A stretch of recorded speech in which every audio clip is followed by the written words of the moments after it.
Viewers, তোমরা সবাই কেমন আছো? আশা করি তোমরা সবাই ভালো আছো, আমরা ভালো আছি।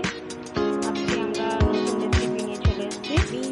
আজকে আমরা বানাচ্ছি চাউমিন। চলো আমরা দেখিয়ে দিই চাউমিনটা কীভাবে উপকরণ লাগবে। প্রথমে চাউমিনটাকে আমরা নিয়ে ঠান্ডা করে রেখে দিয়েছি। তারপর আমাদের উপকরণের মধ্যে এখানে আছে আলু কুচি, বাঁধাকপি কুচানো, গাজর কুচানো, টমেটো কুচানো, পেঁয়াজ কুচি। এরপরে এখানে উপকরণের মধ্যে আছে আদা কুচি, রসুন কুচি, লঙ্কা কুচি, আজিনা মটর আর মরিচ গুঁড়ো আর একটা ডিম। চলো এবারে দেখে দিই কীভাবে উপকরণটা তৈরি করা হয়। আমরা প্রথমে পাটাকে গরম করে নিয়েছি। এবার দিয়ে দেবো সাদা তেল। এবার আমরা দিয়ে দেবো সাদা তেল। তেল দেওয়া হচ্ছে। দেখো আমাদের তেলটা গরম হয়ে গেছে। আলুগুলো দিয়ে ভেজে নেওয়া হবে।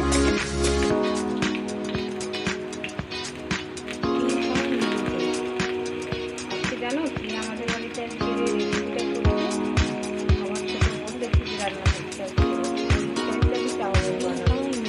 বলছে দিদি আজকে আমি অন্য ধরনের চাউমিন খেয়েছি। তাই বললাম তুই কর, সেই জন্য আজকে আমাদের আলুটা লাল করে ভাজা হয়ে গেছে। ভাজা হচ্ছে মানে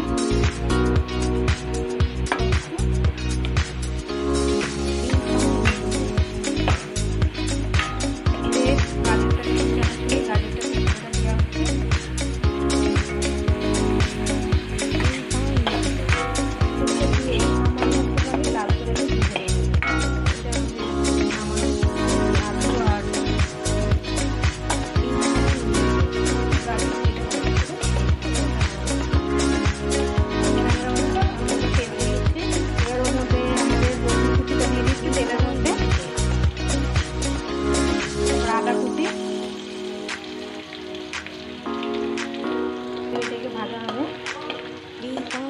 যে আগে করা থাকে যে পেঁয়াজ কুচিটা কাটা হয়েছিল সে পেঁয়াজ কুচিটা দিয়ে দিচ্ছে।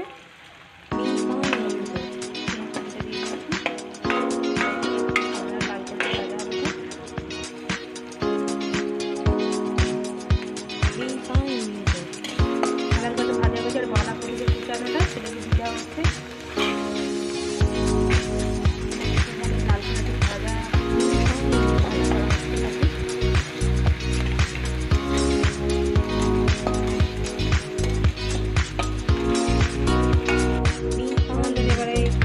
বাঁধাকপিটাকে লাল করে ভাজা হয়ে গেছে।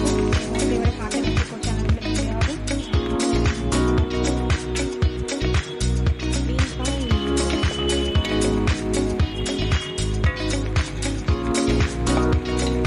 করে রাখা টমেটোগুলো সেগুলো দেওয়া হচ্ছে। এবার এটাকে লাল করে ভাজা হবে।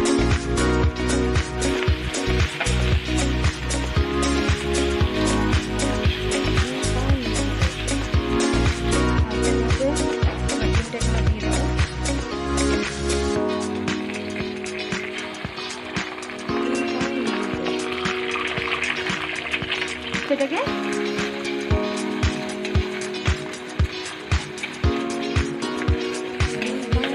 এবারে আমার মশলাগুলো ভালো সাথে মধ্যে সেই আলু যেগুলো ভাজা করে রেখেছিল আলু আর গাজর, সেই আলু আর গাজরটা এবার দিয়ে মধ্যে দিয়ে একসাথে মিক্স করা হয়ে যাবে ডিমের মধ্যে।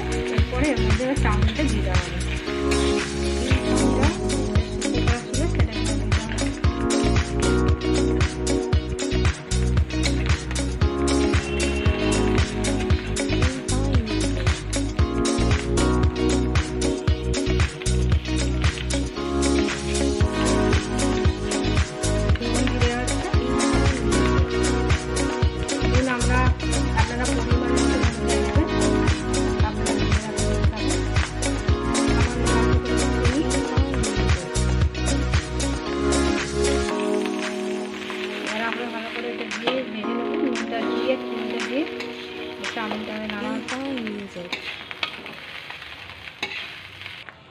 এবার ওই আমরা চাউমিনের মধ্যে চাউমিনটা ভাজা হয়ে গেছে লাল লাল করে, এর মধ্যে আজিনা মটর আর ওখানে যে মরিচ গুঁড়োটা রেখেছি সে মরিচ